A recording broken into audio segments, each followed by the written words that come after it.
Yes mbaye ikaze nshuti bakunzi ba Bwakeye TV, nshimira wamaze gukora subscribe, like, share ndetse na comment, ariko ushishikariza nawe utarayikora kuyikora kugira ngo ugikomeza kubona ibiganiro, amakuru y'imyidagaduro cyangwa se siporo na politiki tukugezaho umunsi ku munsi. Ikintu rero kindaje ngiye kubabwira ni igitaramo cyari kuba mu ijoro ryo kuwa 28 Mutarama 2023 cy'umuhanzi Demarco w'umunyajamaica ariko ukorera umuziki muri Leta Zunze Ubumwe za Amerika. Ijisho ry'umunyamakuru nagira ngo umenyeshe uko iki gitaramo cyangwa se uko byari byifashe kuri BK Arena. BK Arena mu mateka yayo ni ubwa mbere igitaramo cyazamo abantu 400 nabo batagezeho.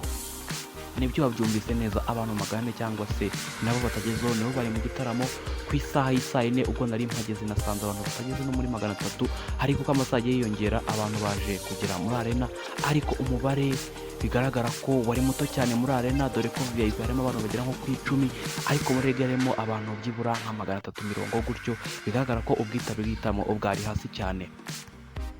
Wakwibaza ngo rero niki cyabaye cyatumye igitaramo cy'umuhanzi w'umunyajamaica Demarco n'abandi bahanzi bari gutaramira imbaga y'abanyarwanda n'abanyarwandakazi aribo Knowless ndetse na Bruce Melody haza abantu bake cyangwa se ubwitabire uba bukeya. Intandaro yabyo rero ni ukubera igitaramo cyasubutswe cy'umuhanzi Diamond Platnumz wari gutaramira abanyarwanda mu minsi yashize, ndetse ikintu cyateye umujinya abanyarwanda ndetse n'abanyarwandakazi nuko batarasubijwe amafaranga bari baguze amatike yabo ubwo biteguraga kujya mu gitaramo cy'umuhanzi Diamond Platnumz. Ibi bikaba byatumye rero igitaramo cy'uyu muhanzi Demarco ukomoka muri Jamaica ariko roma umuziki we mu gihugu cya Leta Zunze Ubumwe za Amerika, bamwe baza batese uwo muri Tanzania yanze kuza, uwo muri Amerika bazaza. Iyi ni Bwakeye TV News, ushishikariza utarakora subscribe kuyikora kugira ngo ujye ukomeza kubona ibiganiro byacu bitandukanye. Ciao.